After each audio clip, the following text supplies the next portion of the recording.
Hi TM family, ഇന്ന് നമ്മൾ കാണാൻ പോകുന്നത് ഇപ്പോൾ ഏറ്റവും ലേറ്റസ്റ്റ് ആയിട്ട് വന്നിട്ടുള്ള അടിപൊളി ഒരു ട്വിസ്റ്റും ടേണൊക്കെ നിറഞ്ഞ ആക്ഷൻ ത്രില്ലർ കഥയാണ്. കഥയുടെ പേര് ബ്ലാസ്റ്റ്. ഉറപ്പായിട്ടും നിങ്ങളെ ഈ കഥ നിരാശപ്പെടുത്തില്ല. വീഡിയോയുടെ ക്വാളിറ്റി മിസ്സാവാതെ നല്ല എഫേർട്ട് ഇട്ടിട്ടാണ് ഈ വീഡിയോ നിങ്ങളിലേക്ക് എത്തിക്കുന്നത്. അപ്പോൾ കുറച്ച് ലേറ്റ് ആയാലും നിങ്ങൾ കൂടെ ഉണ്ടാകുന്നുള്ള പ്രതീക്ഷയോടെ ഇപ്പം തന്നെ ഈ വീഡിയോയ്ക്ക് എല്ലാ കൂട്ടുകാരും ഒന്ന് ലൈക്ക് ചെയ്യുക. അതുപോലെ മാക്സിമം ആ ഒരു ഹൈപ്പ് പോയിന്റും കൊടുക്കുക. ഇതിലും ക്വാളിറ്റിയുള്ള കഥകളെ കാണാൻ നമ്മുടെ ചാനൽ സബ്സ്ക്രൈബ് ചെയ്ത് വെക്കാൻ മറക്കരുത്. ചെയ്തില്ലെങ്കിൽ പിന്നെ ചിലപ്പോൾ നമ്മൾ ഒരിക്കലും കണ്ടില്ലെങ്കിലോ. അപ്പോൾ ഇന്നത്തെ കഥ നമുക്ക് തുടങ്ങിയാലോ. ഈ കഥയുടെ ആരംഭത്തിൽ നമ്മുടെ ഈ കഥയിലെ നായകനായ അർജുന്റെ അനിയനില്ലേ, പ്രാർത്ഥന കഴിഞ്ഞ് തന്റെ ചേട്ടന്റെ ഭാര്യ പ്രീതിയോട് ഏട്ടനെവിടെ കരോട്ടെ ക്ലാസ്സിലുണ്ടാവും. അപ്പോഴാണ് നമ്മുടെ ഹീറോയിലെ തന്റെ സ്റ്റുഡൻസിന് കരോട്ടെ സ്റ്റെപ്പുകൾ പഠിപ്പിച്ചു കൊടുക്കുന്നത് നമ്മൾ കാണുന്നത്. അപ്പോൾ തന്റെ ഏട്ടനോട് മെഡിക്കൽ ഷോപ്പിൽ കുറേയധികം ടാബ്ലറ്റ്സിന്റെ കുറവുണ്ട്, അപ്പോൾ അതൊക്കെ ഞാൻ ലിസ്റ്റാക്കിയിട്ട് വാങ്ങാൻ പോവാ. അതുവരെ കടയുടെ കാര്യം ചേട്ടനൊന്നും നോക്കില്ലേ, പിന്നെന്താ നീ എന്തായാലും പോയിട്ട് വാ. അപ്പോഴാണ് തന്റെ മകള് നീലയില്ലേ, അവള് കരഞ്ഞുകൊണ്ട് ആ റോഷൻ എന്നെ അടിച്ചാ, ഇപ്രാവശ്യം തെറ്റ് അവന്റെ കയ്യിലാ. അപ്പൊ അച്ഛൻ, മോളെ നിനക്ക് കയ്യില്ലേ, അപ്പോ അവന് തിരിച്ച് രണ്ടെണ്ണം കൊടുത്തിട്ടോ. അപ്പോ കട്ടക്കാലിപ്പില് തിരിച്ചു പോയിട്ട് ഡാ റോഷ. അപ്പൊ അവനാണെങ്കിൽ അല്ല നിനക്ക് കിട്ടിയതൊന്നും പോരെ. അപ്പോ അവള് ദേഷ്യം കടിച്ചു പിടിച്ച് അവനൊറ്റ പഞ്ച്. എന്നാൽ റോഷൻ നീലയെ തള്ളി തെറിപ്പിക്കുകയാണ്. അതിലവളുടെ കൈ മുറിഞ്ഞിട്ടുണ്ട്. ആ ഒരു മുറിവ് കണ്ടപ്പോ അച്ഛൻ അവൾ അരികിലേക്ക് വിളിച്ചിട്ട്, മോളെ നിനക്കൊരു സത്യം അറിയോ, ഇന്നിപ്പോ റോഷൻ നാളെ വേറൊരുത്തൻ, അങ്ങനെ ഓരോരുത്തര് ലൈഫില് കുറുകെ വന്നുകൊണ്ടിരിക്കും. എപ്പോഴും നിന്നെ പ്രൊട്ടക്ട് ചെയ്യാന് അച്ഛനും അമ്മയും നിന്റെ കൂടെ ഉണ്ടാവണമെന്നില്ല, നിന്നെ നീ തന്നെ വേണം പ്രൊട്ടക്ട് ചെയ്യാന്. അപ്പോ അവള് പറയുന്നുണ്ട്,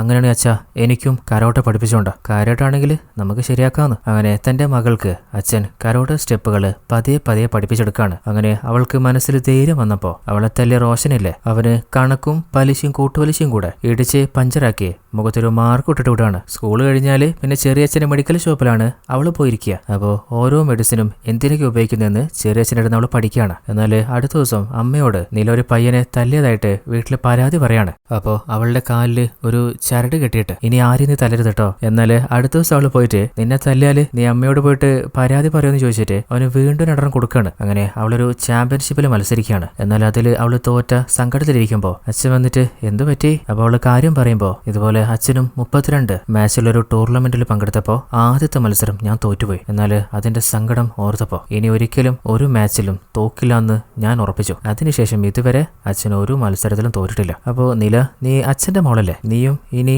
ഒരു മത്സരത്തിലും തോക്കില്ല. അച്ഛൻ പറഞ്ഞ പോലെ തന്നെ അതിന്റെ ശേഷമുള്ള ചാമ്പ്യൻഷിപ്പ് അവള് തന്നെ വിൻ ചെയ്യാണ്. അങ്ങനെ നിലയുടെ ഏറ്റവും ബെസ്റ്റ് ഫ്രണ്ട് ആയിട്ടുള്ള ചെറിയച്ഛനോട്, അല്ല ചെറിയച്ഛ, എനിക്ക് അച്ഛനെ കരോട്ടെ പഠിപ്പിച്ചു തന്നെ. അപ്പോ അച്ഛന് ആരാ കരോട്ടെ പഠിപ്പിച്ചു കൊടുത്തേ? അച്ഛന് മുത്തശ്ശൻ. അച്ഛന്റെ അച്ഛനോ? അല്ല, നിന്റെ അമ്മയുടെ അച്ഛനാ. നിന്റെ അച്ഛനൊരു കഥ പറഞ്ഞില്ലേ, അച്ഛൻ മത്സരിച്ച 34 മത്സരത്തില് ഒരു മത്സരത്തിലെ അച്ഛൻ തോറ്റുള്ളൂന്ന്. അത് ആരോട് ഫൈറ്റ് ചെയ്തിട്ടാ തോറ്റെന്നറിയോ? അത് നിന്റെ അമ്മയോടാ. എന്നാല് അത് നമ്മുടെ നിലയ്ക്ക് വിശ്വസിക്കാൻ പറ്റുന്നില്ല. എന്നാലും എന്റെ അമ്മയോ, കൊള്ളാല. അതേ സമയത്ത് ഒരു പയ്യനില്ലേ ഹോട്ടലിൽ ഭക്ഷണം വാങ്ങാൻ വന്നപ്പോ കുറച്ച് റൗഡികള് ഒരിക്കൽ ചാരാൻ കാച്ചിയപ്പോ ഒറ്റടുത്ത് ഭാസ്കറിന്റെ മോനല്ലത്. അപ്പോ അവന്റെ മുഖത്ത് 2 പാടിട്ട് വിട്ടാല. അങ്ങനെ ആ പയ്യനെ ഒന്ന് കൊടുത്ത് രണ്ടാമത് കൈ വീശുമ്പോ 6 വന്ന് തടുക്കാണ്. നോക്കുമ്പോ അത് നമ്മുടെ ഹീറോ തന്നെയാണ്. അവന്റെ കൈ പിടിച്ച് തിരിച്ചോടിക്കുമ്പോ, കൈവിട്, നിന്റെ കൈ ഞാൻ വിടണമെങ്കിൽ ഇനി ആ പയ്യൻ പറയണം. അപ്പൊ ഗുണ്ടകളുടെ ഓരോ കൂട്ടാളികള് ഹീറോയ്ക്ക് നേരെ വരുമ്പോ ഓരോരുത്തരെയും ചവിട്ടി തെറിപ്പിച്ച് ബെഞ്ചിന് കാലാക്കുന്നുണ്ട്. അതുപോലെ കൈന്റെയും നട്ടലിന്റെ ഒക്കെ അളവെടുക്കും ചെയ്യാണ്. ഓരോരുത്തന്മാരെ പഞ്ചറാക്കിയിട്ടും അവന്റെ കൈ മാത്രം ഹീറോ വിട്ടിട്ടില്ല.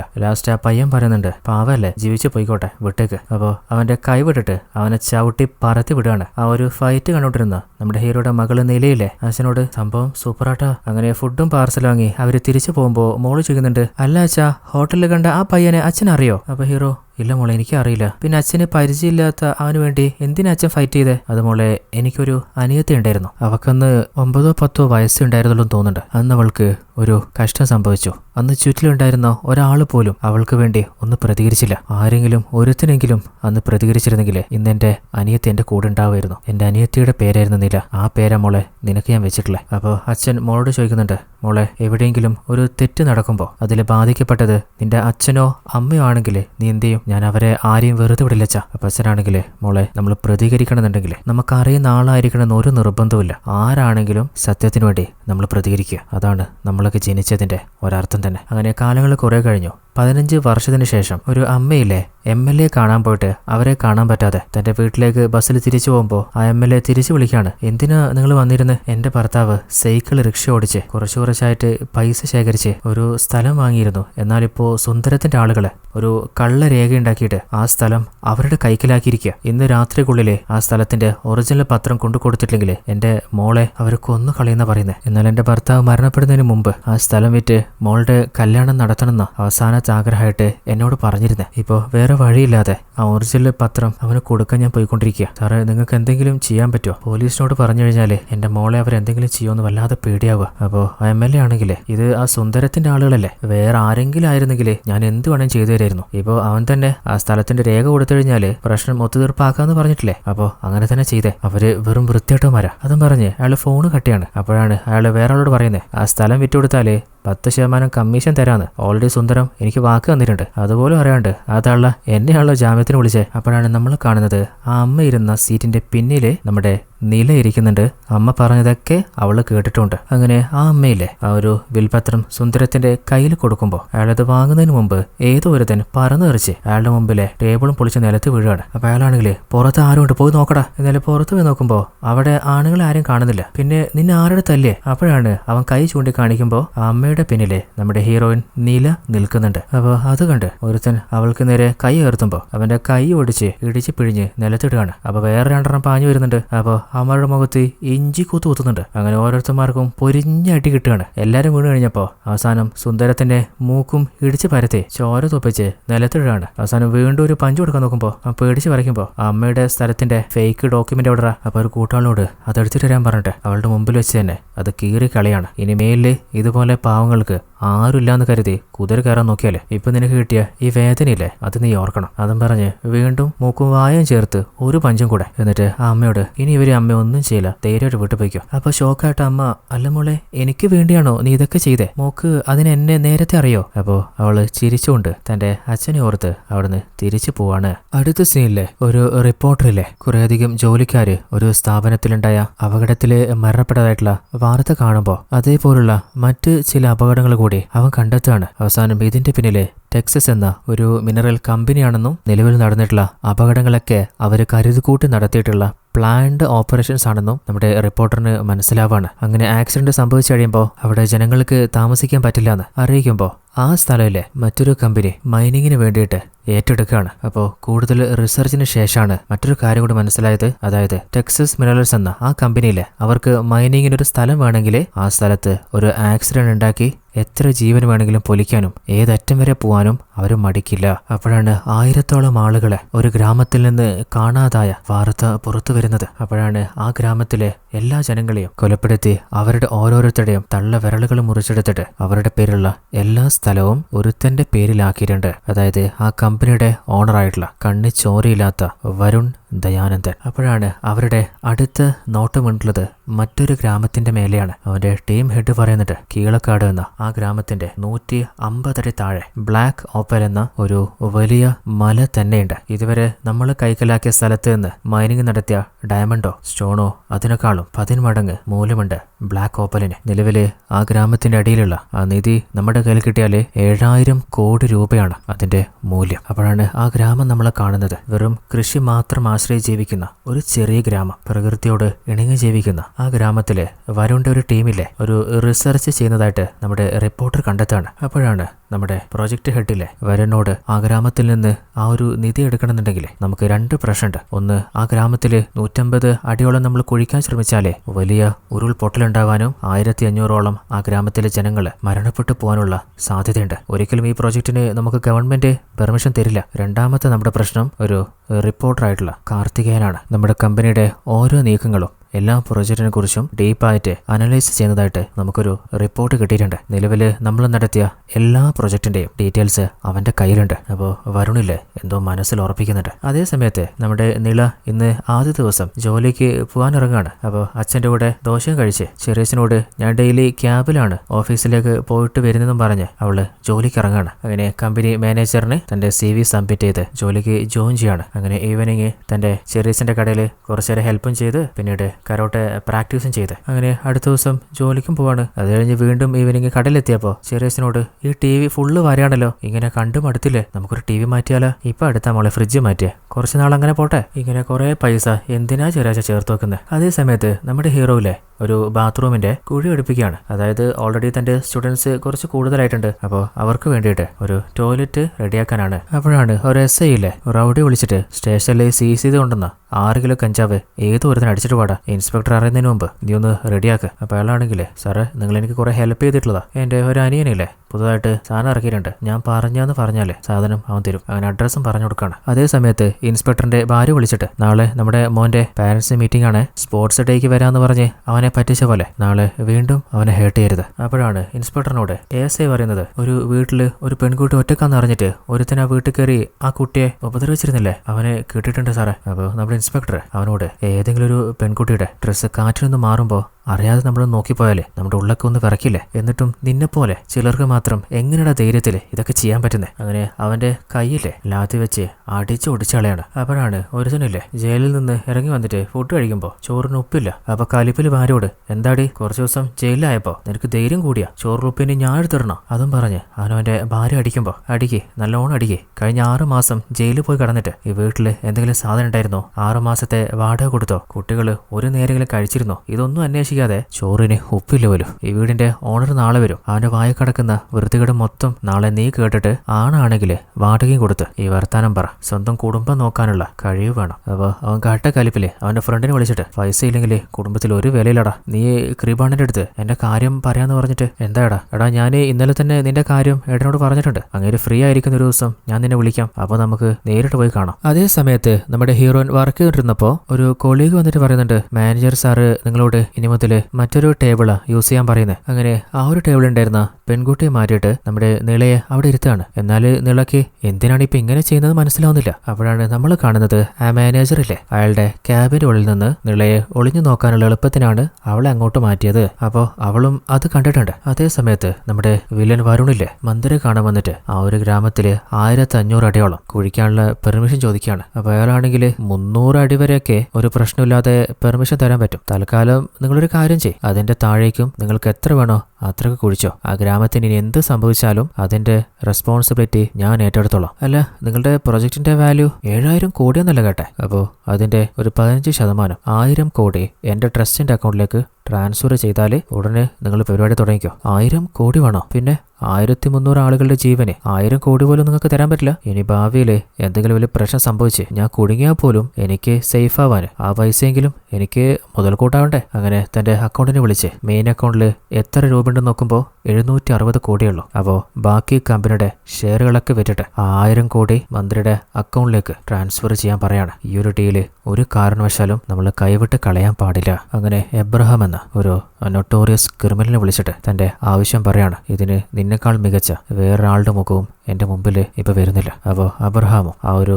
ഡീല് ഏറ്റെടുക്കാണ്. അങ്ങനെ വരുണില്ലേ മറ്റൊരു റൗഡിയും വാടക കൊലയാളിയായ കൃപയെ വിളിച്ചിട്ട്, ഒരു റിപ്പോർട്ടർ കുറെ നാളായിട്ട് എനിക്ക് ചൊറയുണ്ടായിക്കൊണ്ടിരിക്കുക, അപ്പോൾ അവനെ തീർക്കണം. അവന്റെ പേര് കാർത്തികേയൻ എന്ന. ഒരു കാരണവശാലും എന്നിലേക്ക് ലീഡ് വരാൻ പാടില്ല. അതാണ് എന്റെ ടീമിൽ നിന്ന് ആരെയും ഞാൻ ഇറക്കാതെ നിന്നെ ഇത് ഏൽപ്പിക്കുന്നത്. അങ്ങനെ കൃപയുടെ അനിയനെ വിളിച്ചിട്ട് അവനോട് കാര്യങ്ങൾ പറഞ്ഞ് കാർത്തികേയന്റെ കാര്യം അവനെ ഏൽപ്പിക്കുകയാണ്. അങ്ങനെ അവനും ടീമും അതിനിറങ്ങുമ്പോൾ അവർ 1000 കോടി എബ്രഹാമിലെ ഒരു കണ്ടെയ്നറിൽ നിന്ന് മറ്റൊരു പെട്രോളിയം ടാങ്കർ ലോറിയുടെ ടാങ്കിന്റെ ഉള്ളിലേക്ക് മാറ്റുകയാണ്. അതേസമയത്ത് നമ്മുടെ കാർത്തികേയൻ സ്കൂളിൽ നിന്ന് മകളെ കൂട്ടി വരുമ്പോൾ, അച്ഛാ ഇന്നെന്റെ ബർത്ത്ഡേക്ക് എന്റെ ഫ്രണ്ട്സ് എല്ലാം വരാന്ന് പറഞ്ഞിട്ടുണ്ട്. അതേസമയത്ത് കൃപയുടെ അനിയനും കൂട്ടാളികളും ആ വീടിന്റെ പല സ്ഥലത്തും ഒളിച്ചിരിക്കുന്നുണ്ട്. ഇതൊന്നും അറിയാതെ വീട്ടിലേക്ക് മകളെയും കൂട്ടി വരുമ്പോഴാണ് തന്റെ ഭാര്യയെ മൃഗീയമായിട്ട് ആരോ ഇല്ലാതാക്കിയത് കാർത്തികേയൻ കാണുന്നത്. ഉള്ള് തകർന്നിരിക്കുമ്പോൾ മറിഞ്ഞിരുന്ന ഓരോരുത്തരും ആയുധവുമായിട്ട് അവരുടെ നേരേക്ക് പാഞ്ഞു വരുന്നുണ്ട്. പിന്നീട് എന്താണ് അവിടെ സംഭവിച്ചതെന്ന് നമ്മൾ കാണുന്നില്ല. അതേസമയത്ത് എബ്രഹാമിലെ ആ പൈസ മുഴുവൻ ഒരു കുഴൽപ്പണ ടീമിനെ ഏൽപ്പിച്ചിട്ട്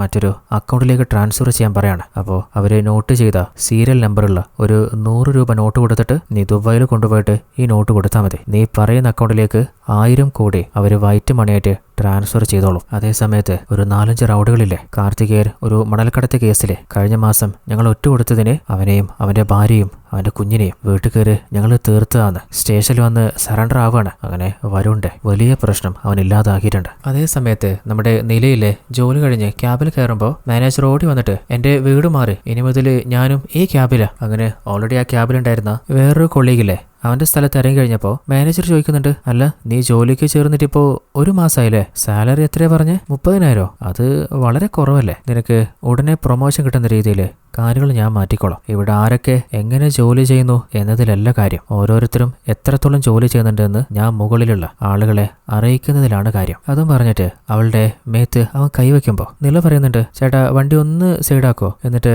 വണ്ടിയുടെ ഡോറ് ഒന്ന് അൺലോക്ക് ചേട്ടാ, അല്ല ഇപ്പൊ ഇവിടെ നിന്ന് ഇറങ്ങിയാൽ നമുക്ക് ബസ് കിട്ടോ, അതിന് എനിക്ക് വേണ്ടിയിട്ടല്ല ചേട്ടാ അൺലോക്ക് ചെയ്യാൻ പറഞ്ഞ്. അപ്പൊ മാനേജർ തരിച്ചു വെക്കുമ്പോ അവന്റെ മൂക്ക് ഇടിച്ച് പരത്തിയിട്ട് കൈയും ഓടിച്ചു വിടുകയാണ്. അപ്പൊ കരഞ്ഞുകൊണ്ട് ഡോർ അൺലോക്ക് ചെയ്യടാ. എന്നാല് അയാൾ അൺലോക്ക് ചെയ്യോ? അപ്പൊ നിലയില്ലേ അവളുടെ കാലിന്റെ ഇടയിൽ അവന്റെ കഴുത്ത് വെച്ചിട്ട് സീറ്റില് അറഞ്ചം പറഞ്ഞ് അടിക്കുന്നുണ്ട്. അങ്ങനെ ചോര തുപ്പുമ്പോ ചേട്ടാ ഇനിയാ ഡോറ് തുറന്നു കൊടുത്തേ. അങ്ങനെ അവനെ ചവിട്ടി പുറത്തിട്ടിട്ട് പോവാന്ന് പറയുമ്പോ ഡ്രൈവർ പറയുന്നുണ്ട്, സാറിന്റെ പെർമിഷൻ ഇല്ലാതെ നമുക്ക് പോകാൻ പറ്റില്ല, ഒന്ന് ചോദിക്കട്ടെ, സാറ് വരുന്നുണ്ടോ? ഇല്ലില്ല നിങ്ങൾ പോയിക്കോ, ഇനിയും വാങ്ങിക്കെട്ടാനുള്ള ആരോഗ്യം എനിക്കില്ല. അതേ സമയത്ത് നമ്മുടെ ഹീറോ ഇല്ലേ തന്റെ ഭാര്യയ്ക്ക് പച്ചക്കറി മുറിച്ച് ഹെൽപ്പ് ചെയ്യുമ്പോൾ അനയം പറയുന്നുണ്ട്, 2 ദിവസത്തേക്ക് ഞാൻ ഉണ്ടാവില്ല, അപ്പോൾ കട ഒന്ന് മാറി മാറി നോക്കണേ. അപ്പോൾ ഭാര്യ പറയുന്നുണ്ട്, നമ്മുടെ മോക്കിലെ ഒരു പയ്യന്റെ ആലോചന വന്നിട്ടുണ്ട്, നമ്മുടെ കുടുംബത്തിൽ നിന്ന് തന്നെ ഒരു കല്യാണ ആൽബത്തില് അവളെ കണ്ടതാ, ചെക്കനോട് വരാൻ പറഞ്ഞാലോ? അതിനിപ്പോ അവള് ജോലിക്ക് കേറിട്ടല്ലേ ഉള്ളൂ, കുറച്ചു നാള് അവള് സമ്പാദിക്കട്ടെ, അവക്കൊരു ധൈര്യമൊക്കെ വരട്ടേന്ന്. അപ്പോൾ ഭാര്യ ആണെങ്കിൽ നമ്മളിപ്പോൾ നോക്കാൻ തുടങ്ങിയാലേ ഒരു 3 കൊല്ലം കഴിഞ്ഞാലെങ്കിലും കല്യാണം നടക്കൂ, നമുക്ക് 3 പേർക്കും ഇഷ്ടമായിട്ടുണ്ടെങ്കിൽ മാത്രം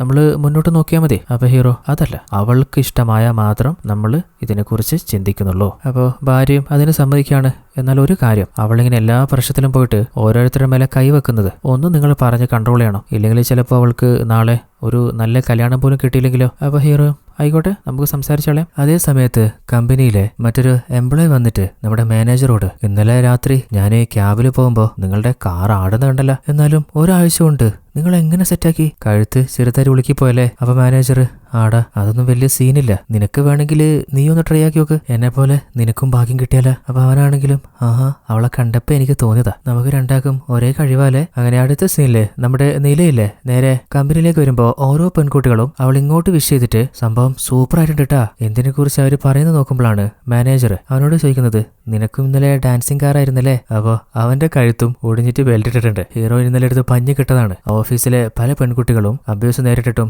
അവർക്ക് പ്രതികരിക്കാൻ പറ്റിയില്ലല്ലോ. അപ്പോൾ അവർക്കൊക്കെ ഒരു രക്ഷകയായിട്ടാണ് ഇപ്പോൾ നില വന്നിട്ടുള്ളത്. അതേ സമയത്ത് രാത്രി SI ബൈക്ക് ചെക്ക് ചെയ്യുമ്പോൾ ഒരു ചെറിയ പയ്യൻ ബർത്ത്ഡേ പാർട്ടിയും കഴിഞ്ഞിട്ട് ചെറുതടിച്ചിട്ട് വന്നിട്ട് പെട്ടുപോവാണ്. അപ്പൊ അവനാണെങ്കിൽ അച്ഛന്റെ സ്കൂട്ടിയാ ഞാൻ പറയാതെ എടുത്തിട്ട് വന്നതൊക്കെ കെഞ്ചി നോക്കുമ്പോൾ അവസാനം ഫൈനും അടപ്പിച്ചിട്ട് അവനോടൊന്ന് വിടുകയാണ്. അപ്പോൾ പിന്നിൽ പോലീസ് വരുന്നുണ്ടോന്ന് അവൻ തിരിഞ്ഞു നോക്കുമ്പോൾ വേറൊരു കാറിന് മുമ്പിലേക്ക് പോവാണ്. അപ്പോൾ ആ കാറിന്റെ കൺട്രോൾ തെറ്റിയിട്ട് ഒരു വലിയ ആക്സിഡന്റിൽ പെടുകയാണ്. പോലീസ് ഓടിയെത്തി ആരാ നോക്കുമ്പോഴാണ് അത് വേറെ ആരുമല്ല, ബ്രൂട്ടൽ കില്ലർ എബ്രഹാമാണ്. എന്നാൽ പോലീസ് എന്ന് മനസ്സിലായിട്ടില്ല, അവന് ശ്വാസം ഉണ്ടെന്ന് മനസ്സിലായപ്പോ ഉടനെ തന്നെ ഹോസ്പിറ്റലിലേക്ക് മാറ്റുകയാണ്. 1000 കോടിയുമായിട്ട് പോയ എബ്രഹാം ഇപ്പൊ ഹോസ്പിറ്റലായത് വരണറിഞ്ഞിട്ട് അവൻ ആരാണെന്ന് പോലീസ് അറിയുന്നതിന് മുൻപ് അവനെ പുറത്തു കൊണ്ടുവരണം. അപ്പൊ ഡോക്ടർ ചെക്ക് ചെയ്യുമ്പോൾ സ്റ്റിയറിംഗ് തലയിലടിച്ചിട്ട് ബോധം പോയെന്നേ ഉള്ളൂ, പ്രത്യേകിച്ച് വേറെ കുഴപ്പമൊന്നുമില്ല. എന്നാൽ അപ്പോഴാണ് ആ ഹോസ്പിറ്റലിലേക്ക് മുഖക്ക് മറിച്ചിട്ട് കുറേയധികം റൗഡികള് ആയുധമായിട്ട് കയറി വരുന്നത്. അവരെ എബ്രഹാമിനെ നോക്കുന്നുണ്ടപ്പോ ASI പറയുന്നുണ്ട്, സാറേ അവര് ഇവനെ കൊല്ലാനാ വന്നെന്ന് തോന്നുന്നു, ഇവനെ തന്നെ നോക്കുന്നുണ്ട്. അപ്പോ പെട്ടെന്ന് ഇൻസ്പെക്ടർ ഗണ്ണ് പുറത്തെടുത്തപ്പോ ആ റൗഡികൾ പറയുന്നുണ്ട്,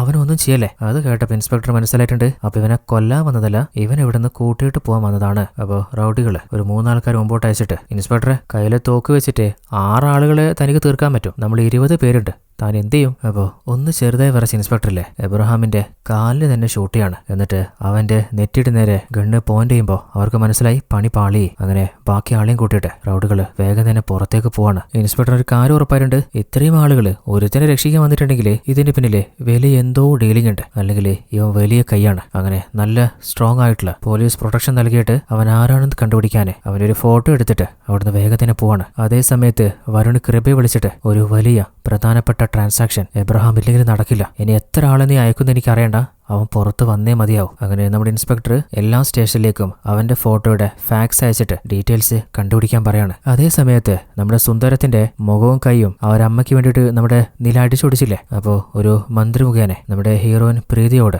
ഇനിയെങ്കിലും നിങ്ങളുടെ മോളോട് അടങ്ങി നിൽക്കാൻ പറ. തൽക്കാലം സുന്ദരം പറഞ്ഞു കേട്ടിട്ടുണ്ട്. അങ്ങനെ വീട്ടിലെത്തി കലിപ്പായിട്ട് നിന്നോട് എത്ര പ്രാവശ്യം പറഞ്ഞിട്ടുണ്ട് ആരുടെങ്കിലും മേലെ വെറുതെ കൈവെക്കാൻ നിൽക്കരുതെന്ന്. അപ്പൊ നമ്മുടെ ഹീറോ ആണെങ്കിലേ ആരുടെ ഭാഗത്താ തെറ്റെന്ന് ചോദിച്ചോ. അപ്പൊ കലിപ്പായിട്ട് പ്രീതി പറയുന്നുണ്ട്, നിങ്ങളാണ് ഇവക്ക് കൂടുതൽ സ്വാതന്ത്ര്യം കൊടുക്കുന്നത്. എന്തെങ്കിലും വലിയ പ്രശ്നത്തില് ഇവള് കൊണ്ടുപോയി തലയിട്ടാലേ നിങ്ങൾ പഠിക്കൂ. ഇനി അങ്ങനെ വല്ലതും സംഭവിച്ചാല് അമ്മയെന്നും പറഞ്ഞ് എന്റെ മുമ്പിൽ വരാൻ നിൽക്കരുത്. അപ്പോ നമ്മുടെ ഹീറോ ഇല്ലേ തന്റെ മകളോട് വിട്ടുകള അങ്ങനെ സമാധാനിപ്പിക്കുകയാണ്. അതേ സമയത്ത് ഇൻസ്പെക്ടർ ഒരു കോള് വരികയാണ്. അത് കേട്ടപ്പോൾ അങ്ങേര് ഷോക്കായിട്ട് നേരെ ഹോസ്പിറ്റലിലേക്ക് പോകുമ്പോൾ അവിടെ കുറേയധികം പോലീസുകാരും നഴ്സും മരണപ്പെട്ട് കിടക്കുന്നുണ്ട്. അപ്പോഴാണ് ഒരു പോലീസുകാരൻ ജീവനും കയ്യിൽ പിടിച്ച് നിൽക്കുമ്പോൾ അങ്ങേരോട് ഇൻസ്പെക്ടർ എത്ര ആളുകൾ വന്നിട്ടുണ്ടായി? അയാൾ പറയുന്നുണ്ട്, ആരും വന്നില്ല സാറേ. അപ്പോഴാണ് നടന്ന ഫ്ലാഷ് ബാക്ക് നമ്മൾ കാണുന്നത്. എബ്രഹാമിന് ബോധം വന്നപ്പോൾ ആ കാഴ്ച പോലീസുകാരനില്ലേ ഉടനെ തന്നെ നമ്മുടെ ഇൻസ്പെക്ടറെ വിളിക്കാനേ ഫോൺ എടുക്കുകയാണ്. അത് കണ്ടുടൻ തന്നെ ആ ഒരു പോലീസുകാരനെ കയ്യിലുണ്ടായിരുന്ന സിറിഞ്ചോരിട്ട് കഴുത്തിൽ കുത്തി തീർത്ത് കളയാണ്. പിന്നീട് ഓരോ സെക്യൂരിറ്റി നിന്ന പോലീസുകാരെയും അവൻ അടിച്ച് പിഴിയുന്നുണ്ട്. അവസാനം അവരുടെ ഗണ്ണെടുത്തിട്ട് പുറത്തു നിന്ന് സെക്യൂരിറ്റി പോലീസുകാരെയും ഷൂട്ട് ചെയ്ത് കൊലപ്പെടുത്താണ്. തടുക്കാൻ ആരൊക്കെ മുമ്പിൽ വരുന്നോ എല്ലാവരെയും തീർത്ത് പുറത്തെത്തിയിട്ട് ബൈക്കിൽ പോകുന്ന ഒരുത്തനെ ഷൂട്ട് ചെയ്ത് താഴെയിട്ട് അവന്റെ ബൈക്ക് എടുത്ത് അവിടുന്ന് നേരെ ക്രെബിയുടെ അരികിലേക്ക് പോവാണ്. എന്നിട്ട് വരുണ് വിളിച്ചിട്ട് 1000 കോടി ദുബായിലേക്ക് ട്രാൻസ്ഫർ ചെയ്തിട്ടുണ്ട്. അത് അക്കൗണ്ടിലേക്ക് ഇടണമെന്നുണ്ടെങ്കിൽ അവർ തന്ന 100 രൂപയുടെ സീരിയൽ നമ്പറുള്ള നോട്ട് കൊണ്ടുപോകണം. അതെന്റെ കയ്യിലുണ്ട്. അപ്പൊ ദുബായിലേക്ക് പോകാനുള്ള ഒരു പ്രൈവറ്റ് ജെറ്റ് ഉടനെ റെഡിയാക്കുക. അപ്പൊ അവനും വേഗം തന്നെ സെറ്റായിക്കളെ. അതേ സമയത്ത് അമ്മ നിളയോട് പറയുന്നുണ്ട്, നിനക്ക് അമ്മയോട് ദേഷ്യം തോന്നിയിട്ട് കാര്യമില്ല. അച്ഛന് എപ്പോഴും മോള് സ്ട്രോങ് ആയിരിക്കണം, എല്ലാ സ്ഥലത്തും പ്രതികരിക്കണം എന്നൊക്കെ ആയിരിക്കും. എന്നാൽ എനിക്കെന്റെ മോള് ഒരു പ്രശ്നത്തിലും ചെന്നുപെടാതെ സമാധാനത്തിൽ ജീവിക്കുന്നത് കാണാൻ ആഗ്രഹം. അതിന് നീ നിന്നെ കുറച്ചെങ്കിലും ഒന്ന് മാറ്റേ. ഈ ലോകത്ത് സംസാരിച്ച് മാറ്റാൻ പറ്റാത്ത വിഷയമോ ആളുകളോ ഇല്ല. എനിക്ക് വേണ്ടിയെങ്കിലും നീ ആരോടും ഫൈറ്റ് ചെയ്യല്ലേ. അതേ സമയത്ത് ആ ഒരു റൗഡിയെ കൃപയെ കാണിക്കാന്ന് ഫ്രണ്ട് പറഞ്ഞിരുന്നില്ലേ, ഇവന്റെ പേരാണ് ധന. അപ്പോ കൃപയുടെ ടീമിനോട് സംസാരിച്ച് മുകളിലേക്ക് കൃപയെ കാണാൻ വരുമ്പോ ഓൾറെഡി നമ്മുടെ എബ്രഹാമിലെ ഒരു ഡോക്ടറെ വിളിച്ചിട്ട് കാലില് ബുള്ളറ്റ് കയറിയ കാര്യം പറയുമ്പോ ബുള്ളറ്റ് കയറിയത് മാത്രമല്ലല്ലോ, ഫൈറ്റില് കുറേയധികം കാല് സ്ട്രെയിനും ചെയ്തില്ലേ. ശരിക്കും ശ്രദ്ധിച്ചിട്ടില്ലെങ്കിലേ കാല് തന്നെ പാരലൈസ് ചെയ്യാൻ ചാൻസ് ഉണ്ട്. തൽക്കാലം ഞാൻ കുറച്ച് ടാബ്ലറ്റ്സ് പറയാം, അത് കറക്റ്റ് എടുക്കുക. എന്നാൽ ബുള്ളറ്റ് മുറിവുകൾക്ക് മാത്രമായിട്ട് എടുക്കുന്ന മരുന്നാണിത്. ഡോക്ടേഴ്സിന്റെ പ്രിസ്ക്രിപ്ഷൻ ഇല്ലാതെ ഇത് ആരും എവിടെയും തരില്ല. അതൊക്കെ ഞാൻ നോക്കിക്കോളാം. ടാബ്ലറ്റ്സിന്റെ പേര് മാത്രം പറ. അങ്ങനെ മരുന്നിന്റെ പേര് നോട്ട് ചെയ്തിട്ട് ഒരു കത്തി കയ്യിലെടുത്തിട്ട് നിന്റെ ടീമിലെ ഒരാളെന്ന് അറിയാത്ത ഏതെങ്കിലും ഒരുത്തിന്റെ കയ്യിൽ ഈ മരുന്ന് വാങ്ങിട്ട് വരാൻ പറ. ഇനി പ്രിസ്ക്രിപ്ഷൻ ചോദിച്ചാല് ആ കത്തി കാണിച്ചാൽ മതി. അപ്പോഴാണ് പുതുതായിട്ട് വന്ന ധന എന്ന റൗഡിയെ അയാൾ കാണുന്നത്. അപ്പോൾ അവനെ വിളിച്ചിട്ട് നീ ജയിലിൽ പോയെന്ന് പറഞ്ഞു. എന്തിനാ? അതൊരു ചെയിൻ സ്നാച്ചിങ് കേസായിരുന്നു. പോലീസ് എന്നെ പിടിച്ചു, പക്ഷേ ചെയിന് കിട്ടിയില്ല. 2 ആഴ്ച കഴിഞ്ഞപ്പോൾ അവരെന്നെ വെറുതെ വിട്ടതാ. അപ്പോൾ ആ ചെയിന് ഞാൻ വിൽക്കാൻ പോയത് ഒരു സേട്ടിന്റെ അടുത്തായിരുന്നു. അയാളെന്നെ ഒറ്റുകൊടുത്തു. ജയിലിൽ നിന്ന് ഇറങ്ങി അന്ന് രാത്രി തന്നെ അവനെ ഞാൻ പെട്രോൾ ഒഴിച്ച് കൊളുത്തി. അപ്പോൾ കൃപയാണെങ്കിൽ ഒരു ജോലിയുണ്ട്, ഏതെങ്കിലും ഒരു മെഡിക്കൽ ഷോപ്പിൽ പോയിട്ട് ഈ മരുന്ന് വാങ്ങിട്ടോ. അതേ സമയത്ത് നില വീട്ടില് ഫോണില് ഗെയിമിൽ തോറ്റപ്പോ അമ്മ പറയുന്നുണ്ട്,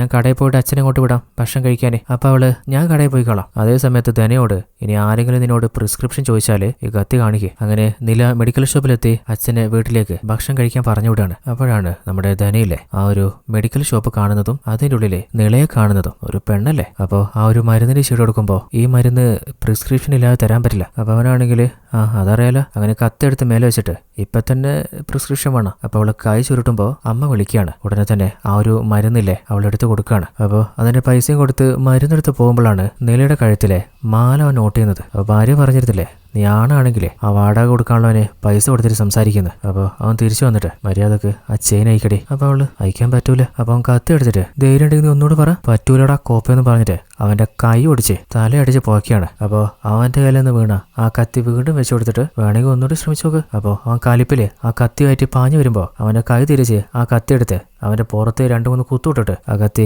വീണ്ടും തിരിച്ചു കൊടുക്കുകയാണ്. അപ്പോൾ അവൻ ആ കത്തി എടുക്കാൻ വരുമ്പോ അവൻ ഒറ്റയടിക്ക് തെറിപ്പിച്ച് ആ TV അടക്കം പൊട്ടിച്ച് കളയാണ്. അവൾ കുറെ നാളായി ആ TV ഒന്ന് മാറ്റണമെന്ന് കരുതുന്നു. അതേ സമയത്ത് ഇൻസ്പെക്ടറിനോട് ASI അവൻ ആരാന്ന് ഇതുവരെ കണ്ടെത്താൻ പറ്റില്ല സാറേ. അവൻ അത്രത്തോളം പോലീസുകാർ ഇല്ലാതാക്കിയിട്ട് രക്ഷപ്പെട്ടിട്ട് അവനെ കണ്ടെത്താൻ പറ്റിയില്ല എന്നാണോ നമ്മളെ ഹയർ ഓഫീസേഴ്സിനോട് പറയാൻ പോകുന്നത്? ശരിക്കൊന്നുകൂടി സ്ട്രോങ് ആയിട്ട് തരാൻ നോക്ക്. അപ്പോഴാണ് നമ്മുടെ മെഡിക്കൽ ഷോപ്പിൽ ഫൈറ്റ് നടന്ന കാര്യം ജനങ്ങൾ വിളിച്ച് പോലീസിനെ അറിയിക്കുന്നത്. അപ്പോൾ ഹെഡ് കോൺസ്റ്റബിൾ ഇവന്റെ പേരിൽ FIR ഇടാൻ വേണ്ടി ഞങ്ങൾ കൊണ്ടുപോവാണ്. നിങ്ങളെ വീട്ടിലെ ആരെങ്കിലും കൂട്ടിയിട്ട് സ്റ്റേഷനിലേക്ക് വാ. അങ്ങനെ അവനെ ഹോസ്പിറ്റലിൽ കൊണ്ടുപോയി കയ്യെല്ലാം കെട്ടിച്ചിട്ട് നേരെ സ്റ്റേഷനിൽ കൊണ്ട് നിർത്താണ്. അതേസമയത്ത് അവൻ പോയിട്ട് കുറെ നേരമായിട്ടും മരുന്നും കൊണ്ട് വരുന്ന കാണുന്നില്ലല്ലോ. അവന്റെ ഫോണിലേക്ക് വിളിച്ചു നോക്കുമ്പോൾ ഫോൺ സ്വിച്ച് ഓഫ്. അപ്പോൾ അവനാണെങ്കിൽ ഒരു കോൺസ്റ്റബിളിനോട് സാറേ എനിക്കൊന്ന് ബാത്റൂം പോകണം, ഉള്ളത്തനുണ്ട് പോയിക്കോ. അങ്ങനെ ബാത്റൂമിലേക്ക് പോകുന്ന സമയത്ത് ഒരു പോലീസുകാരന്റെ ഫോണും ഞോണ്ടിയിട്ട് ഫ്രണ്ടിന്റെ നമ്പറിലേക്ക് വിളിക്കുകയാണ്. അപ്പൊ കൃപയാണെങ്കിൽ നീ ഇത് എവിടെയാണ് പോയെ? അതൊരു ചെയിൻ സ്നാച്ചിങ് കേസിൽ പെട്ടതാ, ഇപ്പൊ പറ്റിയതാ. അപ്പൊ കാലിപ്പായ കൃപയാണെങ്കിൽ നിന്നെ അതിനാണോടാ അങ്ങോട്ട് അയച്ചേ? അങ്ങനെയല്ലേട്ടാ, നിങ്ങൾ പറഞ്ഞ പോലെ ആ മരുന്ന് ഞാൻ കത്തി കാണിച്ച് വാങ്ങി. അപ്പോൾ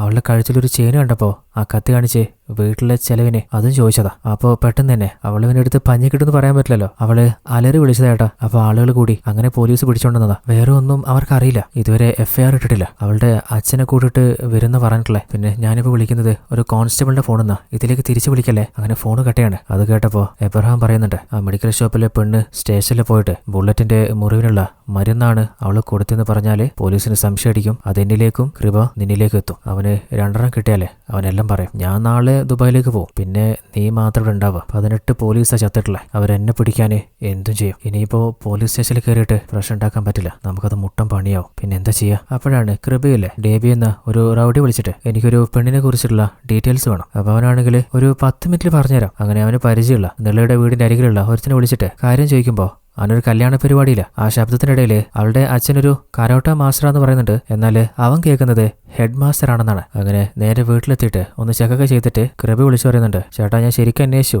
ആ വീട്ടിൽ മൊത്തം 4 ആൾക്കാരാ. അവള്, അവളുടെ അമ്മ, അച്ഛൻ, ചെറിയച്ഛൻ ഇപ്പോ വീട്ടിലില്ല, പുറത്തുകൂടി പോയതാ, 2 ദിവസം കഴിയും വരാന്. അവളുടെ അച്ഛനാണെങ്കിൽ ഒരു ഹെഡ് മാസ്റ്ററാ, അമ്മയാണെങ്കിൽ ഹൗസ് വൈഫ്. വെറും സപ്പ ഫാമിലിയാ. അണ്ണൻ ആളുകളായിട്ട് വന്നിട്ടുണ്ടെങ്കിൽ ഈസി ആയിട്ട് എല്ലാത്തിനും തീർത്തിട്ട് പോവാം. അപ്പൊ കൃപയാണെങ്കിൽ റിസ്ക് എടുക്കണ്ട, ആ 3 അങ്ങ് തീർത്തേക്ക്. പിന്നെ ഒരു 3 ആൾക്കാരെ സ്റ്റേഷനിലേക്ക് അയച്ചിട്ട് ആ പെൺകുട്ടിയോട് ഒരു പ്രണയം ഉണ്ടായിരുന്നു, അവളെ സമ്മതിച്ചില്ല, അതിന് തീർത്തിയാന്ന് സറണ്ടർ ആവാൻ പറ. അതേ സമയത്ത് നിളയും അച്ഛനും വീട്ടിലെത്തിയപ്പോ അമ്മ കാലിപ്പ വന്നിട്ട്. അപ്പൊ അച്ഛൻ പിന്നെ ഇവിടെ എന്തായിരുന്നു ചെയ്യണ്ടേ? ചെയിനും ഊരി കൊടുത്തിട്ട് അവനെ വെറുതെ വിടണായിരുന്നു.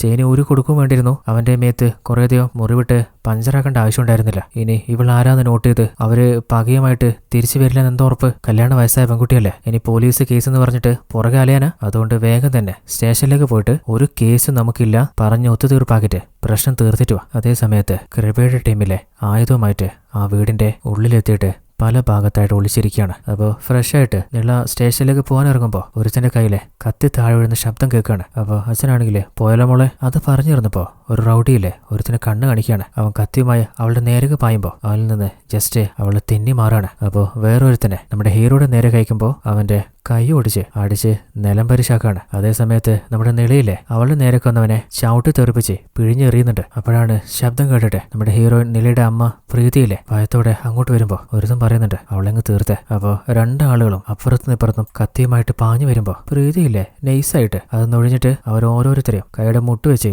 ഇടിച്ച് പരത്തുന്നുണ്ട്. അങ്ങനെ നിലം പരിശാക്കിയിട്ട് ഓരോരുത്തരെയും വലിച്ചെറിയാണ്. ആ കാഴ്ച കണ്ട റൗഡികളും അതുപോലെ നിളയും ഷോക്കായി നിൽക്കുന്നുണ്ട്. അല്ല എന്റെ അമ്മ തന്നെയാണ് ഇത്. അങ്ങനെ 3 പേരും എല്ലാത്തിനെയും അടിച്ചു തീർത്ത ശേഷം നമ്മുടെ ഹീറോ പോയി നോക്കുമ്പോൾ എല്ലാ ആളുകളും കാഞ്ഞു പോയിട്ടുണ്ട്. അപ്പോൾ നിളയാണെങ്കിൽ അച്ഛനോട് ഇന്ന് മെഡിക്കൽ ഷോപ്പിൽ വന്നില്ലേ അവന്റെ ആൾക്കാരായിരിക്കും തോന്നുന്നുണ്ട്. അപ്പോൾ ഹീറോയിൻ പ്രീതി പറയുന്നുണ്ട് നമുക്ക് സ്റ്റേഷനിൽ പോയിട്ട് കാര്യം പറഞ്ഞാലോ, ഞാൻ വേണേ സറണ്ടർ ആയിക്കോളാം. എന്താ പറയാൻ പോകുന്നേ? 3 ആൾക്കാരെ തീർത്ത് കളഞ്ഞെന്നോ? അത് വേണ്ട, എനിക്ക് വേറൊരു വഴി തോന്നുന്നുണ്ട്. ഇവിടെ നടന്നത് ആരും അറിയണ്ട. പിന്നില് ബാത്റൂമിനായിട്ട് പുതുതായി എടുത്ത കുഴിയില്ലേ അതിൽ 3 പേരെയും ഇട്ടങ്ങ് മൂടിക്കളയാം. അപ്പോൾ നിള അല്ല മറിഞ്ഞിരിക്കുന്ന ബാക്കി 3 പേരെ അപ്പൊ എന്താ ചെയ്യാൻ പോകുന്നത്? അത് കേട്ടപ്പോ ആ റൗഡുകൾ തരിച്ചു പോവാണ്. ആരൊക്കെ എവിടെയൊക്കെ ഉണ്ടെന്ന് ഓൾറെഡി നിള നോട്ട് ചെയ്തിട്ടുണ്ടായിരുന്നു. അപ്പോൾ ഹീറോ പറയുന്നുണ്ട് ഈ വീട്ടില് എന്റെ മോളെ കൊല്ലാന് ആരൊക്കെ വന്നിട്ടുണ്ടോ ഒരുത്തനും ജീവനോടെ പോയില്ല. എന്നിട്ട് തന്റെ ഭാര്യ പ്രീതിയോട് എപ്പോഴും നീ നിന്റെ മോക്ക് വേണ്ടിയിട്ടെന്ന് പറയാറില്ലേ, ഇതും അവൾക്ക് വേണ്ടിയിട്ട് തന്നെയാ. അങ്ങനെ വാതിലും ജനലൊക്കെ ലോക്ക് ചെയ്തിട്ട് അവരെ എല്ലാവരെയും ഒന്നിച്ച കുഴിയിൽ മൂടാൻ റെഡിയാവാണ്. അപ്പോൾ ഭയന്നുപോയ കൃപയുടെ അനിയന ടീമുമില്ലേ ആയുധമായിട്ട് പുറത്തിറങ്ങാണ്. അങ്ങനെ ഒരുത്തൻ പാഞ്ഞ് ഹീറോയുടെ നേരെ വരുമ്പോൾ ഒറ്റയടിക്ക് അവനെ തലയടക്കം നിലത്തടിച്ച് പരത്താണ്. അതുകൊണ്ട് വിറച്ചു പോയിട്ട് ഇയാള് ഹെഡ് മാസ്റ്റർ അല്ലേ? അപ്പോ അങ്ങനെ 3 പേരും ചേർന്ന് ബാക്കി 3 പേരെയും പിഴിഞ്ഞെടുക്കുന്നുണ്ട്. അതേ സമയത്ത് എബ്രഹാമില്ലേ അവന്റെ പേഴ്സ് നോക്കുമ്പോൾ അവിടെ കാണുന്നില്ല. അപ്പോൾ കൂട്ടാളി പറയുന്നുണ്ട് കുറച്ചു നേരത്തെ ഇവിടെ ഞാൻ കണ്ടതാണല്ലോ. അങ്ങനെ അവിടെ മുഴുവനായിട്ട് അവരരിച്ചു പെറുക്കാണ്. അവസാനം പേഴ്സ് കൊണ്ടുവന്ന് കൊടുക്കുമ്പോൾ അത് അവന്റെ പേഴ്സല്ല, മറിച്ച് കൃപയുടെ അനിയന്റെ പേഴ്സാണ്. അവൻ തിരക്കുടിച്ച് പോയപ്പോൾ എബ്രഹാമിന്റെ പേഴ്സ് മാറിയെടുത്ത് പോയതാണ്. അതിലാണ് ആ 1000 കോടിയുടെ 100 രൂപ സീരിയൽ നമ്പർ നോട്ടുള്ളത്. അതേ സമയത്ത് നമ്മുടെ ഹീറോയിൻ ടീമിലെ എല്ലാത്തിനെയും തീർത്ത് കെട്ടിട്ട് ആ കുഴിയിലേക്ക് വലിച്ചു കൊണ്ടുപോയിട്ടാണ്. അതേ സമയത്ത് കാര്യങ്ങളൊന്നും അറിയാതെ വരുണില്ലേ കിട്ടാൻ പോകുന്ന 6000 കോടി വെച്ച് അതെവിടേക്കാണ് ഇൻവെസ്റ്റ് ചെയ്യേണ്ടതെന്നുള്ള പ്ലാൻ ഉണ്ടാക്കാണ്. അതേ സമയത്ത് നമ്മുടെ കൃപ പറഞ്ഞിട്ട് അനിയനെ വിളിച്ചു നോക്കുമ്പോൾ അനിയനും കൂടെ പോയ ആരും ഫോൺ എടുക്കുന്നില്ല. പണി എവിടെയോ പാളിട്ടെന്ന് ഉറപ്പായപ്പോൾ ഇനിയും ഇവിടെ നിൽക്കുന്ന സേഫ് അല്ല. അങ്ങനെ എബ്രഹാമിനെ കൂട്ടിട്ട് അവിടെ നിന്ന് വേറൊരു ഭാഗത്തേക്ക് പോവാണ്. അതേ സമയത്ത് നമ്മുടെ IG-യിലെ എബ്രഹാമിന്റെ ഫോട്ടോ ഫാക്സ് വന്നത് കണ്ടിട്ടുണ്ട്. മറ്റൊരു ഭാഗത്ത് നമ്മുടെ വരുണിന്റെ റിസർച്ച് ടീമിന്റെ ഹെഡ് ശ്രീധരൻ വിളിച്ചിട്ട് കഴിഞ്ഞ ദിവസം നീ എവിടെയായിരുന്നു? ഞാൻ എന്റെ വീട്ടിൽ തന്നെ ഉണ്ടായിരുന്നു. ആഹാ, അപ്പോ കഴിഞ്ഞ ദിവസം VRS കമ്പനിയുടെ ഹെഡുമായിട്ട് ഹോട്ടലിൽ വെച്ച് മീറ്റ് ചെയ്തത് നീയല്ല, ഇനി ആരെങ്കിലും കളവ് പറഞ്ഞതാണോ? അപ്പോഴാണ് അവൻ ആ 7000 കോടിയുടെ ഡീലില്ലേ അയാൾക്ക് ഒറ്റ കൊടുക്കുന്നത്. അപ്പോൾ സാറ് ഞാൻ ആരെയും കണ്ടിട്ടില്ല. അപ്പോൾ അവർ മീറ്റ് ചെയ്ത വീഡിയോ കാണിച്ചിട്ട് എല്ലാം നീ അയാളോട് പറഞ്ഞല്ലേ, പറയാതിരിക്കുന്നതായിരുന്നു നിനക്ക് നല്ലത്. അപ്പോഴാണ് അയാളുടെയും അയാളുടെ അസിസ്റ്റന്റിന്റെയും ബോഡി പോലീസ് ആ ഹോട്ടലിൽ നിന്ന് കൊണ്ടുപോകുന്ന കാണുന്നത്. അതുപോലെ ഒറ്റ കൊടുത്ത തന്റെ കൂടെയുള്ളവനെ തന്നെ വരുണില്ലേ ഹോക്കി ബാറ്റ് വെച്ച് അടിച്ച് തീർത്ത് കളയാണ്. അതേസമയത്ത് മറ്റൊരു ഭാഗത്ത് കൃപയില്ലേ എലിയെ വിളിച്ചിട്ട് അല്ലടാ എന്താ പറ്റിയെന്നറിയില്ല, അവളെ തീർക്കാൻ പോയ ഒരുത്തനെയും വിളിച്ചിട്ട് കിട്ടുന്നില്ല, അവര് തിരിച്ചു വന്നിട്ടില്ല, അയാളുടെ വീട്ടിൽ പോയിട്ട് നീ ഒന്ന് നോക്കിയിട്ട് അറിയിക്കേ. അപ്പോഴാണ് ആ ഒരു ടീമിന്റെ വണ്ടി ഹീറോയിന്റെ വീട്ടിലേക്ക് പോകുന്ന വഴിക്ക് ബ്രേക്ക് ഡൗൺ ആയി കിടക്കുന്നത് അവൻ കാണുന്നത്. അതേസമയത്ത് നമ്മുടെ നിളയും ഹീറോയും ഇല്ലേ ഇനി ഈ ഒരു കേസുമായിട്ട് മുന്നോട്ട് പോകാൻ പാടില്ല. അമ്മ പറഞ്ഞോലെ നമുക്ക് ഈ കേസ് പിൻവലിക്കാം, അല്ലെങ്കിൽ നമുക്ക് തന്നെയായിരിക്കും അത് പ്രശ്നമാവുക. അങ്ങനെ തന്റെ മകളെയും കൂട്ടിട്ട് ഹീറോ സ്റ്റേഷനിലേക്ക് പോവാണ്. അപ്പോഴാണ് എലിയിലെ തന്റെ ബോസ് കൃപ വിളിച്ചിട്ട് ഏട്ടാ എനിക്ക് തോന്നുന്നത് അവരിതുവരെ ആ വീട്ടിലേക്ക് എത്തിയിട്ടില്ല എന്നാണ്. വരുന്ന വഴിക്ക് അവരുടെ വണ്ടി പഞ്ചറായി കിടക്കുന്ന കണ്ടിട്ടുണ്ടായിരുന്നു. അവിടെ വെച്ച് ആരോ അവരെ മുഴുവൻ തൂക്കിയതാണ്. ആ ഹെഡ് മാസ്റ്റർ വീട്ടിൽ ഞാൻ പോയി നോക്കിയിട്ടുണ്ടായി. അവിടെ എല്ലാവരും സീരിയൽ കണ്ടോണ്ടിരിക്കുക. ഇനി എങ്ങാനും അവരാ വീട്ടിലെത്തിയിട്ടുണ്ടെങ്കിൽ ആ വീട്ടിൽ ആരെങ്കിലും ജീവനോട് ബാക്കിയുണ്ടാവോ? അപ്പോ കൃപക്ക് സംശയം തോന്നിയിട്ട് തന്റെ അനിയൻ ശിവയുടെ കൂട്ടാളെ വിളിച്ചിട്ട് കഴിഞ്ഞ കുറച്ച് മാസമായിട്ട് എന്റെ അനിയനെ തീർക്കാൻ ആരെങ്കിലും പ്ലാൻ ചെയ്യുന്നുണ്ടോന്ന് ഒന്ന് കണ്ടുപിടിക്കുക. അപ്പോഴാണ് അവൻ പറയുന്നത് ഇന്ന് രാവിലെ പോലീസ് വന്നിട്ടുണ്ടായിരുന്നേട്ടാ. അപ്പോഴാണ് നമ്മൾ കാണുന്നത് ഒരു 6 കിലോ കഞ്ചാവ് മിസ്സായിട്ട് SI ഒരാളെ കാണാൻ വന്നിരുന്നില്ലേ, അത് കൃപയുടെ അനിയൻ ശിവയെ തന്നെയായിരുന്നു. ഞാൻ ചോദിച്ചപ്പോ SM സ്റ്റേഷനിൽ നിന്ന് SI ആണ് വന്നതെന്ന് പറഞ്ഞ കാര്യം എന്താണെന്ന് ചോദിച്ചിട്ട് ഒന്നും പറഞ്ഞില്ല. അപ്പോഴാണ് കൃപ ഓർക്കുന്നത് ധനയെ പോലീസ് പിടിച്ചെന്ന് പറഞ്ഞതും SM സ്റ്റേഷനിൽ തന്നെ. ഇനി എബ്രഹാം പറഞ്ഞ പോലെ അവനെ പിടിക്കാനേ പോലീസ് ഏതറ്റവരെയും പോകുന്നല്ല പറഞ്ഞ്. അപ്പോൾ തന്റെ അനിയനെയും കൂട്ടരെയും വണ്ടി ബ്ലോക്ക് ചെയ്ത് തൂക്കിയത് പോലീസ് ടീം തന്നെയായിരിക്കും. അപ്പോൾ കൃപക്ക് പരിചയമുള്ള ഒരുത്തനോട് സ്റ്റേഷനിലൊന്ന് പോയി നോക്കാൻ പറയാണ്. അപ്പോൾ ഒരു ബാനർ വെക്കാനുള്ള കാര്യമെന്ന് പറഞ്ഞിട്ട് സ്റ്റേഷനിൽ പോയി നോക്കുമ്പോൾ അവിടെ എവിടെയും ശിവയും ടീമും ഇല്ല. ആ കാര്യം കൃപ വിളിച്ച് പറയുന്നുണ്ട്. അപ്പോൾ സ്റ്റേഷനിൽ വെക്കുന്ന റിസ്ക് ആയതുകൊണ്ട് അവർ മാറ്റി തരിക്കും. അപ്പോൾ എബ്രഹാം ആണെങ്കിൽ അവൻ എവിടെയുള്ള ഉടനെ കണ്ടുപിടിക്കണം, അവന്റെ കയ്യിലാണ് എന്റെ പേഴ്സും 1000 കോടിയുള്ള. അങ്ങനെ സ്റ്റേഷനിലെത്തിയിട്ട് നമ്മുടെ ഹീറോ കേസ് പിൻവലിക്കാൻ പറയുമ്പോൾ എന്തിന് ഇവനെ പോലെ ഓരോരുത്തന്മാരെ നിങ്ങൾ പേടിക്കുന്നേ? അപ്പോൾ ഹീറോ സാറേ എനിക്ക് ആകെ ഒരു മോളേ ഉള്ളൂ, അതുപോലെ എൻ്റെ ഭാര്യ വല്ലാതെ പേടിക്കുന്നുണ്ട്. ജീവിതത്തിൽ കുടുംബമല്ലേ ഏറ്റവും പ്രധാനം. കേസൊന്നും വേണ്ട സാറേ, എനിക്കും എന്തോ ഉള്ളിൽ ഭയങ്കര പേടിയുള്ള പോലെ. അങ്ങനെ നിളയോട് കേസൊന്നും ഇല്ലാന്ന് എഴുതി വാങ്ങിയിട്ട് 15 ദിവസം പബ്ലിക് നോയിസൻസിന് ധനയെ ഉള്ളിൽ തന്നെ വെക്കാനും പറഞ്ഞ് ആ ഒരു ഡീറ്റെയിൽസ് എഴുതിയെടുത്തിട്ട് നമ്മുടെ ഇൻസ്പെക്ടറെ കൊണ്ട് കൊടുക്കുമ്പോഴാണ് ഇൻസ്പെക്ടറിന് ഒരു കോള് വരുന്നത്. അത് വേറെ ആരുമല്ല കൃപയാണ്. എന്റെ അനിയനെ എവിടെയാടാ നീ തൂക്കി കൊണ്ടുവച്ചിട്ടില്ലേ? മര്യാദ കാലം തന്നോ? ഞാൻ അവന്റെ ഏട്ടനാ. അപ്പൊ ഇൻസ്പെക്ടർ നിനക്ക് കിളി മാറിയിട്ടുണ്ടാ? നിനക്ക് ആള് മാറിയതാടാ. ഹോസ്പിറ്റലിൽ നിന്ന് രക്ഷപ്പെട്ട അവനെ പിടിക്കാനല്ലേ നീ പ്ലാൻ ഉണ്ടാക്കിയ. ഇനി അവന്മാരെന്തൊക്കെ ചെയ്താലും അവന്മാർ ഒരു വാക്കും ഒഴിയാൻ പോകുന്നില്ല. എന്നാൽ നിന്റെ മോൻ അങ്ങനെയല്ല. ഒരു ചെറിയ തട്ട് കൊടുത്തപ്പോഴത്തേക്കും ചെക്കൻ കിടന്ന കാറാണ്. ഒരു വീഡിയോ ഫോണിലേക്ക് അയച്ചിട്ടുണ്ട്, ഒന്ന് നോക്കി നോക്ക്. അതില് തന്റെ മകന്റെ കയ്യില് ഒരു സ്ക്രൂ ഡ്രൈവർ കുത്തി ഇറക്കുന്ന കാണാണ്. അപ്പൊ ഇൻസ്പെക്ടർ നിനക്ക് ആള് മാറിയതടാ, ഞാൻ നിന്റെ അനിയനൊന്നും തൂക്കിയിട്ടില്ല. നീ കഥ ആരോട് ഇറക്കുന്നേ? നീ സ്റ്റേഷനിൽ പിടിച്ചു വെച്ചിട്ടുള്ള ധനയില്ലേ അവനല്ലേ നിന്നോട് എല്ലാ കാര്യം പറഞ്ഞ. അടുത്ത 1 മണിക്കൂറിലെ കൂട്ടാളികളും നീ തിരിച്ചു കൊണ്ടു നേപ്പിക്കുക. അതല്ലെങ്കിൽ ആ സ്ക്രൂ ഡ്രൈവർ നിന്റെ മോന്റെയും ഭാര്യയുടെയും തലയിൽ കയറുന്നത് നീ കാണും. മറുത്ത് ഇൻസ്പെക്ടർ എന്തെങ്കിലും പറയുന്നതിന് മുൻപ് ആ ഒരു ഫോണിലെ വണ്ടിയിൽ നിന്ന് കൃപ പുറത്തേക്ക് എറിഞ്ഞ് പൊട്ടിച്ച് കളയാണ്. അവളാണ് ഇൻസ്പെക്ടർ ആ ഒരു ഫയല് കാണുന്നത്. അപ്പൊ അതിലുള്ള ധന അവനെവിടെ? സാറേ പുറത്തുനുണ്ട്. അപ്പൊ ഒരു ലാത്തി എടുത്ത് അവനെ അടിച്ച് പിഴിഞ്ഞിട്ട് കുറച്ചു നേരത്തെ കൃപ വിളിച്ചില്ലേ ആ വോയിസ് കേൾപ്പിച്ച് ഇവൻ ആരാ? കൃപയുണ്ടനാണ്, ഒരു റൗഡിയാ. ഇവന്റെ അനിയന്റെ പേരെന്താ? അവനിപ്പോ എവിടെയുള്ളേ? അപ്പൊ വരച്ചിട്ട് അനിയന്റെ പേര് ശിവ എന്നാ. എന്നാല് ശിവ എവിടെയുള്ളതെന്ന് എനിക്ക് അറിയില്ല. തല തെറിക്കുന്ന ഉറപ്പായിട്ടും അവൻ അറിയില്ലെന്ന് പറയുമ്പോ ഇൻസ്പെക്ടർ ACയോട് പറയുന്നുണ്ട് കൃപയുടെ അനിയൻ ശിവയും കൂടെ ഉണ്ടായിരുന്ന 5 പേരെയും ഏതോ ഒരുത്തും തൂക്കിയിട്ടുണ്ട്. അത് ഞാനാന്ന് കരുതിട്ട് എന്റെ മോനെ അവൻ പിടിച്ചു വെച്ചിരിക്കുക. അപ്പൊ അതൊക്കെ നമ്മുടെ നിളയും ഹീറോയും കേൾക്കുന്നില്ലേ? ഇൻസ്പെക്ടറില്ലേ 2 ടീമിനെ തിരിച്ച് ശിവയെ തേടിപ്പോവാൻ പറയാണ്. അപ്പോ കോൺസ്റ്റബിള് ഹീറോയോടും നിളയോടും ഇവിടെ വേറൊരു പ്രധാന കേസില്ല, നിങ്ങൾ പോയിക്കോ. അതേ സമയത്ത് വരുണില്ലേ എബ്രഹാമിനെ വിളിച്ചിട്ട് പ്രൈവറ്റ് ജെറ്റില്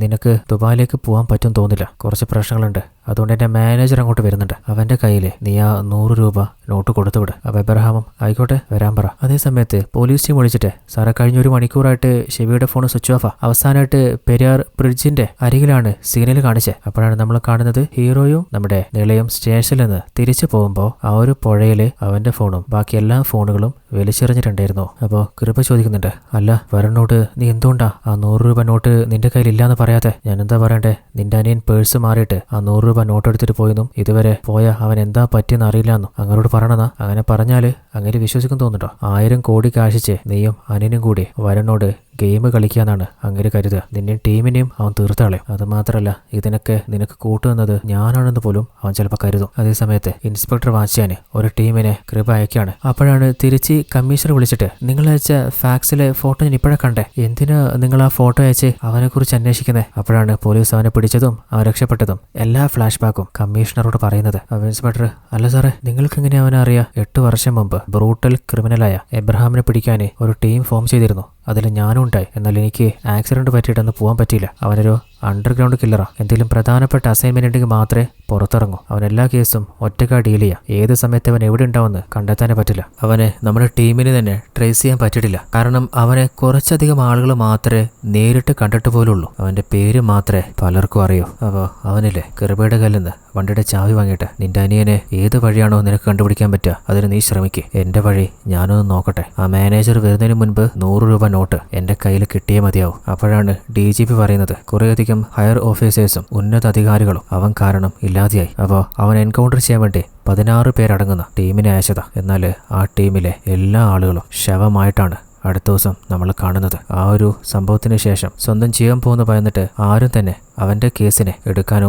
പിന്നാലെ പോകാനോ ശ്രമിച്ചില്ല. അങ്ങനെ കുറെ നാളായിട്ട് അവന്റെ ഒരു വിവരമില്ലാതെ ഇപ്പോൾ തിരിച്ചു വന്നിട്ടുണ്ടെങ്കിൽ എന്തോ ഒരു വലിയ ആപത്ത് സംഭവിക്കാൻ പോകുന്നുണ്ട്. അപ്പോഴാണ് അവനില്ല കാറോടെടുത്ത് നേരെ പോകുന്നത് ഒരു മെഡിക്കൽ ഷോപ്പിലാണ്. അവിടുന്ന് അവനെ ടാബ്ലറ്റുമായി കഴിക്കുന്നത് കാണുമ്പോഴാണ് ആ മെഡിക്കൽ ഷോപ്പിൽ ഓണർ തന്നെ അവൻ തലയില്ലാതെ തീർത്തിട്ടുണ്ട്. അതേ സമയത്ത് നമ്മുടെ ഹീറോനില്ലേ നമ്മൾ ചെയ്ത തെറ്റിനെ ഒരു തെറ്റും ചെയ്യാത്ത ആരുടെയോ അനിയനില്ല മരണപ്പെടാൻ പോകുന്നത്. എങ്ങനെയെങ്കിലും ആ ആപത്ത് നമുക്ക് തടുക്കണം. അപ്പൊ ഹീറോ അല്ല നമ്മുടെ കരോട്ടെ ക്ലാസ്സിൽ പഠിച്ച ഒരുത്തിനിപ്പോ പോലീസായിട്ടില്ലേ, അങ്ങനെ അവനെ വിളിച്ചിട്ട് എനിക്ക് നേരിട്ട് നിന്നോട് ഒരു കാര്യം പറയാനുണ്ടെന്ന് പറഞ്ഞ് വീട്ടിൽ നിന്ന് അങ്ങോട്ട് പോവാണ്. അതേസമയത്ത് നമ്മുടെ ഇൻസ്പെക്ടർ അയച്ച ടീമിലെ ഒരു പോലീസുകാരനെ കാണാനില്ല. ബ്രിഡ്ജിന്റെ അടുത്ത് അവരന്വേഷിച്ചിട്ടും ഒന്നും കിട്ടില്ല എന്ന് പറയുമ്പോൾ ആ ഒരു പോലീസുകാരനുള്ളത് നമ്മുടെ എബ്രഹാമിന്റെ കസ്റ്റഡിയിലാണ്. അയാൾ ഇടിച്ചു പിഴിഞ്ഞിട്ട്, സത്യം പറ, നിങ്ങളോട് എല്ലാം തുറന്നു പറഞ്ഞത് ധനയല്ലേ? അല്ല സാറേ, ധന അവനൊന്നും മിണ്ടിയിട്ടില്ല. അതുമാത്രമല്ല ധനയുടെ മേലുള്ള കേസ് കരോട്ടെ മാസ്റ്ററുടെ മകൾ വന്നിട്ട് പിൻവലിക്കുകയും ചെയ്തു. എന്ത്, കരോട്ടെ മാസ്റ്ററുടെ മകളോ? അതെ, അതുകൊണ്ട് തന്നെയാ ധനയ്ക്ക് അവളെ ഒന്നും ചെയ്യാൻ പറ്റാതായിരുന്നേ. ഞങ്ങൾ പറയുന്ന സത്യ, നിങ്ങൾ അന്വേഷിക്കുന്ന ശിവ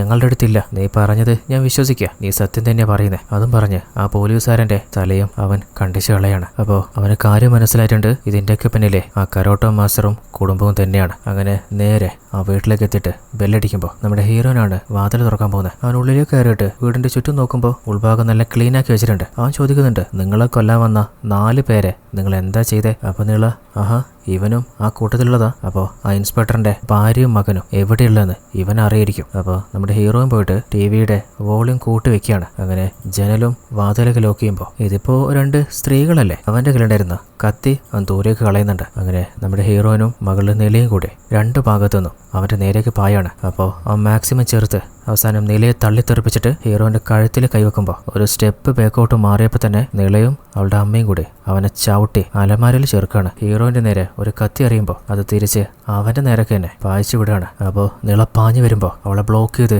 നിലത്തിടുകയാണ്. അപ്പോഴാണ് നമ്മുടെ ഹീറോയ്ക്ക് അയൽവാസി ഫോൺ ചെയ്തിട്ട്, എന്തിനാ വീട്ടിലെ TV ഇത്രക്ക് സൗണ്ടിൽ വെക്കുന്നേ, കുറച്ച് സൗണ്ട് കുറയ്ക്കേ, ഹീറോയ്ക്ക് കാര്യം കത്തിയിട്ടുണ്ട്, തന്റെ വീട്ടിൽ ആരോ കയറിയിട്ടുണ്ട്. അതേസമയത്ത് വീട്ടിലെ നമ്മുടെ ഹീറോയിനില്ലേ അവന് ചെറുത്ത് നിൽക്കാൻ നോക്കുമ്പോൾ അവനൊരു ബ്രൂട്ടൽ കില്ലറല്ലേ, അവൻ തിരിച്ച് അവരെ തന്നെ ചവിട്ടി തെറിപ്പിക്കുകയാണ്. ആ കാഴ്ച കണ്ടുകൊണ്ടാണ് നമ്മുടെ ഹീറോ വീട്ടിലേക്ക് കയറി വരുന്നത്. എല്ലാ വാശിയും പുറത്തെടുത്ത് പാഞ്ഞവനെ ചവിട്ടി തെറിപ്പിച്ച് അവന്റെ കൈയും കാലും പഞ്ചറാക്കുന്നുണ്ട്. അപ്പോഴാണ് അവൻ കയ്യിൽ കിട്ടിയ ഒരു ബോട്ടിലെടുത്ത് ഹീറോയെ തന്നെ അടിച്ച് താഴെ ഇടുന്നത്. ആ കാഴ്ച കണ്ട് ഹീറോയിനും ഷോക്കായി നോക്കുമ്പോൾ അവൻ നേരെ പോകുന്നത് അവന്റെ നേരെ കിറിഞ്ഞ അവന്റെ ആയുധമായ കത്തി എടുക്കാനാണ്. അങ്ങനെ ഹീറോയിന്റെ കഴുത്തിലേക്ക് ആ കത്തി ഇറക്കാൻ നോക്കുമ്പോൾ അവളെ തടുത്തു നിൽക്കുകയാണ്. അപ്പോഴാണ് ആ കാഴ്ച കണ്ടുകൊണ്ട് നമ്മുടെ ചെറിയച്ഛൻ പാഞ്ഞു വന്ന് എബ്രഹാമിനെ പിടിച്ച് ദൂരേക്ക് എറിയുന്നത്. അങ്ങനെ 2 പേരും മരണ ഫൈറ്റ്. വീണ്ടും അവന്റെ കയ്യിലെ കത്തിയുമായിട്ട് പായ നോക്കുമ്പോൾ ഹീറോ അവന്റെ കത്തി ചവിട്ടി തെറിപ്പിക്കുകയാണ്. അപ്പോൾ നമ്മുടെ ഹീറോയിൻ അവനെയും ചവിട്ടി അടുത്ത അലമാരയും താർത്തിട്ടുണ്ട്. അപ്പോഴാണ് ഒരു ഫോട്ടോ നമ്മൾ കാണുന്നത്. അതായത് ഹീറോ, തന്റെ അനിയൻ, ഹീറോയിൻ, ഇവര് 3 പേരും ഒന്നിച്ചായിരുന്നു കരോട്ടയിലെ